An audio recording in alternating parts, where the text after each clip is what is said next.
Hello, BookTube. It's Sunday evening here in the UK, and for once, a weekend that didn't have much, if any, rain. I'm here with the tag, and I searched around. I couldn't find anything that I was interested in at the moment. I was considering one tag and applying makeup at the same time, but I keep losing followers occasionally, so I don't want a flood disappearing if I tried that. So I decided to make my own, and it's 10 bookish questions, or 10 odd and weird bookish questions tag.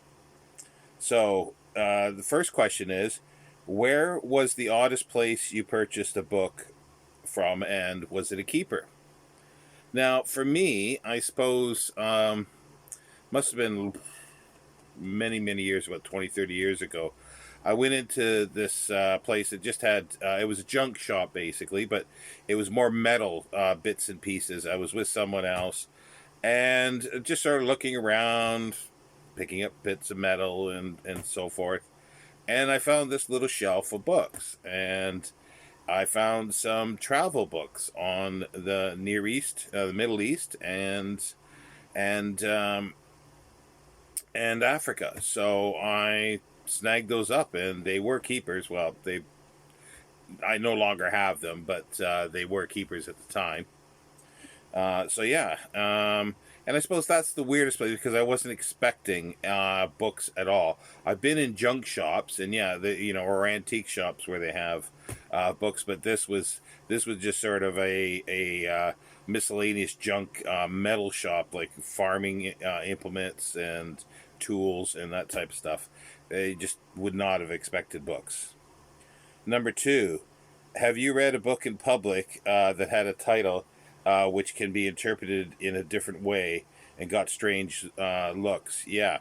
Uh, I I watched a TV series called the Beiderbecke trilogy. It's three little mini series that was done on the BBC, and I really enjoyed those. And they were written and created by an author called. He was a screenwriter as well for TV shows, Alan Plater.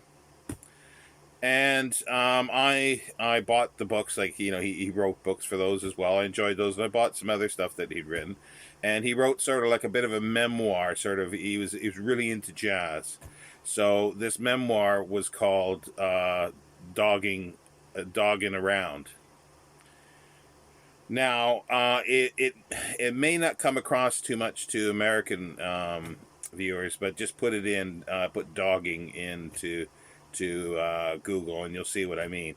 English viewers will know what that means. So I'm reading this, and on the bus, and people were just sort of looking at the book title, snickering, and you know, um, giving little chats between each other. So that was fun. Um, Number three. This is one that's I think we've come across before, but I thought it is a great question. I think it's a great question. What strange and wonderful things have you found in a used or new book? I have found everything in used books: newspaper clippings, letters, love letters, uh, pornographic little photos. I used condom one time. I found money. You name it, other bookmarks, that type of thing, and that's used books. But I remember in the UK here going into a new bookstore. That must have been a year. Actually, it was probably when I first came, and I think I was actually applying. Yeah, it was. I was applying for a job, and I was waiting for the interview.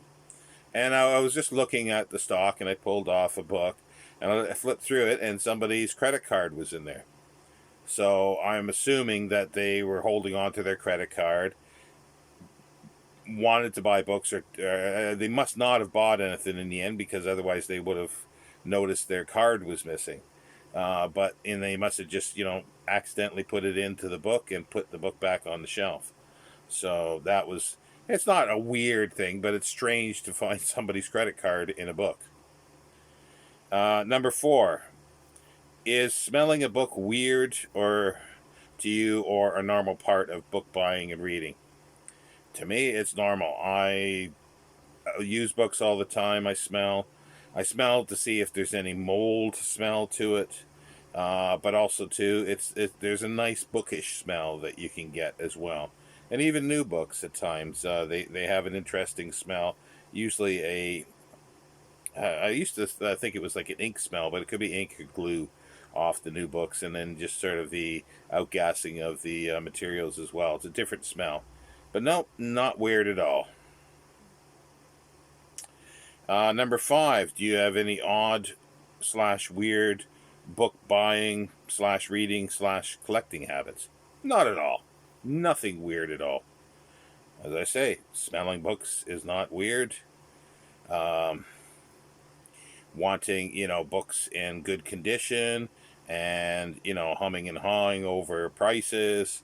That's not weird at all. Wanting hardcovers over paperbacks, not ex libraries. That's not weird at all. Um, and When I do get it, I do get a new book. If it's something that I'm not going to read immediately, usually it's nonfiction. It's going to be generally. I will read the introduction a lot of times, most of the time, just to get a feel for it, and then I will look at the notes and bibliography. Bibliography is sometimes one of the very first things I look at with that. And then fiction books, I do sort of similar. I read if there is a little introduction or a little bio of the author. And then if that's not, if I'm going to, well, I do that anyway if I'm going to read it immediately. And I do the same thing with a nonfiction book if I'm going to do it immediately. But no, not weird at all.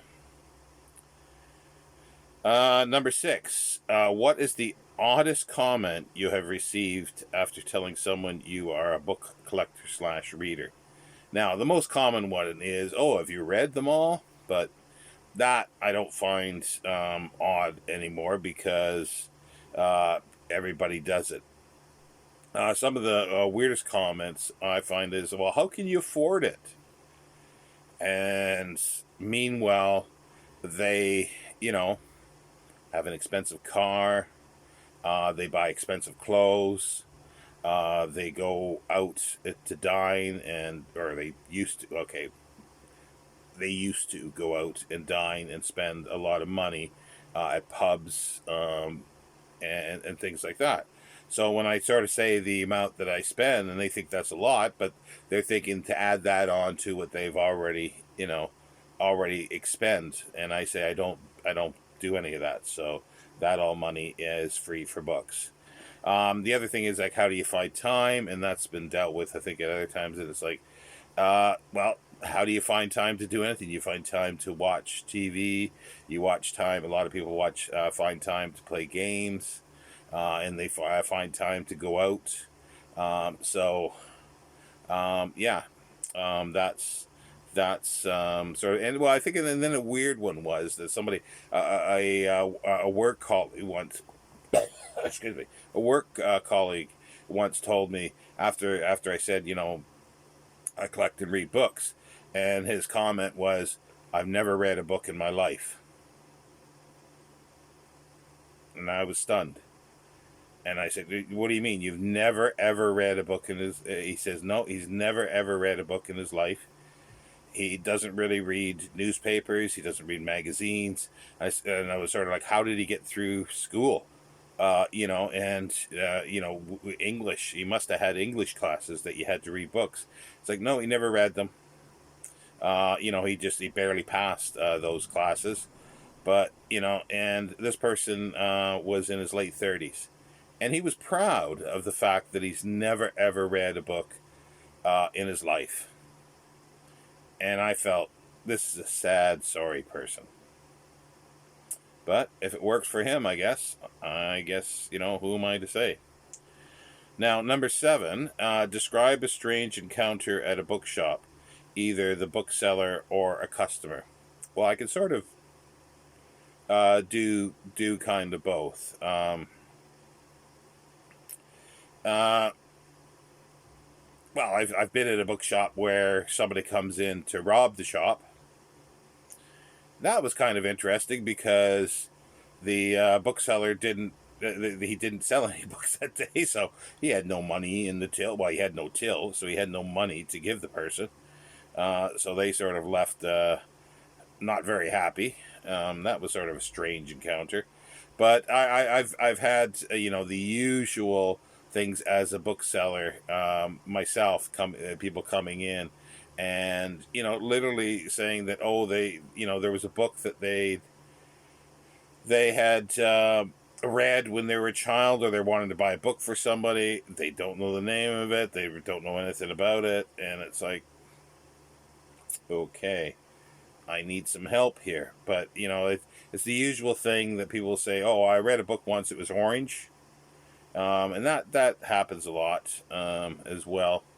And when I first came to the UK, I worked at a new bookshop a little while for a small period of time, and somebody came in and they wanted to buy their son.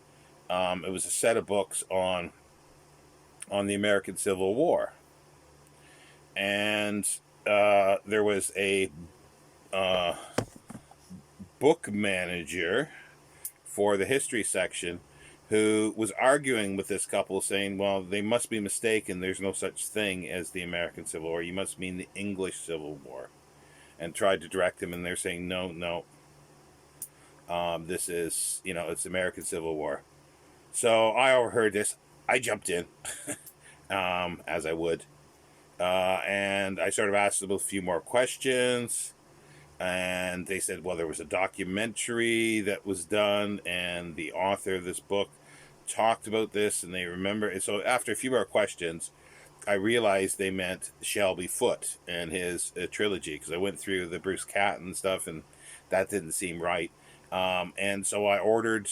I went back to the desk. There was obviously nothing on the on the shelves for this, and found that it was still in print. And this is about 15 years ago, I guess now, or 14 years ago. Um, and so I was able to order it for them.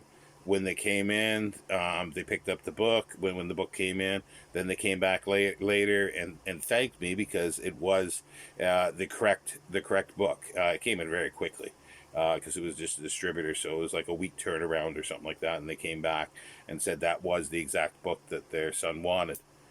But meanwhile, I was doing this conversation originally. The book manager sort of left in a huff and didn't like what I did, so I was only temporary there, and that's all that remained was temporary. This was up until Christmas, and I didn't get a full-time job because I showed her up. Oh well. Now, number 8. Is it weird to pass a bookshop when you're out and not enter? Definitely. I would find that very weird. I would find that there's something wrong with me. I don't think have ever done it, even if I only have a few minutes. If it's not a bookstore that I've been in, at least I will pop in and hope whether I can. If I can't get back, then I make the time. Period. But if I know I can get back, I'll pop in and see what kind of stock they have. Just a quick run around, and then at least know what they have, and then say, well, it's worth coming back or it's not. And that's when we could do this, obviously. But yeah, I would find it really weird not to enter, and I think a lot of people would be that way. Um, it's just you don't know what's behind that door. They may have a window display, but it doesn't tell a lot. Number 9, another bookshop question. Are you drawn to weird or odd little dingy out of the way bookshops, or do you prefer tidy bookshops? Um, I'll go into both, but I do prefer the odd little dingy ones that don't have the greatest lighting. With books piled here or there, that it's a bit precarious to walk through, and you're knocking things over. So yeah, so I do like those, because you never know what you're gonna find. Um, but even saying that, in the tidy bookshops that have everything in proper categories, you can find some gems in there as well. Because no bookseller can be an expert on every field. They may not have looked at the book, close enough, and it's not an area of that they've dealt with before, so they put it at a price, and they can't check everything online, for pricing, which maybe some do, but it would be kind of difficult. But I prefer the smaller, dingy ones, and they usually have interesting owners as well. Um, and number 10, and as well as, like, yeah, you get owners that are very interesting. And number 10 is books can come in odd shapes and sizes. What is the oddest shaped book you have come across? Now, I've seen books, like, it depends on what it's about. I've seen love books that are in the shape of a heart, the love stories. I remember a book one time on skyscrapers, and I think it was in the shape of the um, oh, what's the building in New York? I can't think of the name of the building. Anyway, it's everybody knows it. It's it was where King Kong climbed up to the top. But yeah, it was in the shape of that, and there was a picture of that, and it was about skyscrapers. So that sort of makes sense. But I think the most interesting one that I comes to mind recently is probably 15 or 20 years ago. I think it was a fiction book. I tried to actually search for this, but I couldn't find it. But it was a book. I think it was fiction, but it was about cigarettes. Cigarettes uh, was a big thing with it. But it basically was a book in a slipcase that you flipped it up, and the front, it showed the front, so it looked like they were cigarettes, and then the top of the pages were sort of, the filters. So it looked like a box, a little carton of cigarettes, and then you slid the book out. I thought that was quite clever for the promotion of it. I don't know if the book was promoting cigarettes or smoking. I just thought that was an interesting design. Yeah, I've seen them in all shapes and sizes. Um, I think I've done them all. It seems like I missed something, but no, I think that's it. And I'd like to tag 10 booktubers and hear their weird and wonderful answers to these. Mark Richardson at Richardson Reads, Bill at Bill Rutenberg's Library, Amy at the Dusty Bookshelf, Steve Donahue, Jack at the Rambling Raconteur, James Holder, Jason at Byways in Bookland. That's if he has some time to do this. I know he's setting up his bookshop, but it might be he might have some interesting stories. I'm sure he will, with all the book buying and selling he's done, and I'm sure a lot of this may actually crop up in some of his emails on his journey to opening the bookshop, which will be interesting. Todd at Todd's Bursting Bookcase. I have not seen the video for a while from Todd, so hopefully he will do this. And Matthew at the Mayberry Book Club, and Jen at Remember Reads. So there you have it. That's my 10 odd, weird, bookish questions book tag. And I will see you later, BookTube. Thank you.